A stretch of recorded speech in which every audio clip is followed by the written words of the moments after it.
experience that Bhagavan has showered on me. Even a small things that you go to a restaurant or to any of the malls everywhere, you experience everything at a cost. Here, Bhagavan is overflowing all the experience with completely free, completely in just compassion, in deep love for each one of us to raise us to superconscious space. What can I do in return? I can just go ahead and share my experience as my reality. If you take anything, the personal experience really matters. Each one of you telling how amazing, how he said the tolls and memes that what they put and the memes that they put has brought so many of them. He didn't say all your sharing. That's what he should say. All your great sharings of all these great truths, your powerful cognition, your manifestation, the videos, the photos, if you can share, all that will bring n times the number of the people that brings from all these trolls. That is the contribution that each one of us can do to the world. And contributing to the world, how does it help me? The power manifestation I can understand, but how does me sharing my life, my time, my effort, and my powerful cognition help somebody else? It does in the end fold. Each one of us, somebody we heard that something saying so amazing about the whole experience that we logged in one day, and millions have got connected to Bhagavan's satsangs and darshans and power manifestations sessions through all our comments. Every comment is so important. Don't miss to take 2 minutes of your time. You can put it in tinyurl.com/power manifestation or your social media, Facebook, in your own language, in your own words, at just a line, thanking Bhagavan for whatever he's showering as the reality. And your deep experience, authentically write it down. That what you experience in the powerful cognition, in the satsang, in the pre-satsang, in the power manifestation as your reality, the conscious sovereignty. If you're in deep love, you will paint the town that you are in deep love with somebody. And simply everybody will know there's something different, unique about you. That is what is, you are in Paramashiva space. You should tell the town that you are celebrating that space and see the difference of your life, what happens. It will take you to Kailasa. It's so powerful. Bhagavan says extreme causing, extreme power manifestation is extreme causing. Simply, you will be taken to Kailasa just by being in that oneness space and sharing and contributing to others' life. If you see a $sign at the end of the YouTube, you can also offer your contribution to Kailasa. Whatever we each one, even the squirrels came and built the Ramasetu when Rama came down. These avatars are not looking for the squirrels to manifest their reality, but giving the blessing for the squirrels. Even as a squirrel, you can manifest your reality. That is what Bhagavan is saying. Build your Kailasa. When you contribute, the inner space becomes Kailasa. When you start contributing to the higher reality. Let's surrender all this powerful cognition and power manifestation and all this great experience that we had during the meditation, the oneness, the Shaktipada, Shakti Nipada, to Bhagavan's lotus feet. Every time, whatever you experience, drop it at Bhagavan's lotus feet to ask him more guidance and more reality into the depth of Paramashiva as your reality. With that, thanking each and every one of you all over the world, part of this Kailash courtyard, where Bhagavan himself is residing in each one of you as a manifestation right now. Thanking each one of you, you are really blessed. Do Anga Pradakshina for yourself, because whatever Bhagavan says, you are the one who have really manifested the space, state and powers of Paramashiva, the Kailasa of Paramashiva.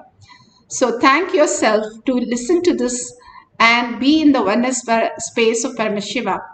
With that, let's get it ready for the next Kalabhairava Darshan, the ultimate space, the most ferocious and most beautiful space, the most compassionate space of Bhagavan. So with that, let's end the session with a Purna Mantra. Om Purnamada Purnamidam Purna Purnamadashyate Purnasya Purnamataya Purnameva Vashishyate Om Shanti Shanti Shanti. Hari Om Tat Sat Sarvam Bhagavate Shri Nithyananda Paramashivam Paduka Arpanamastu. Om Nithyanandam.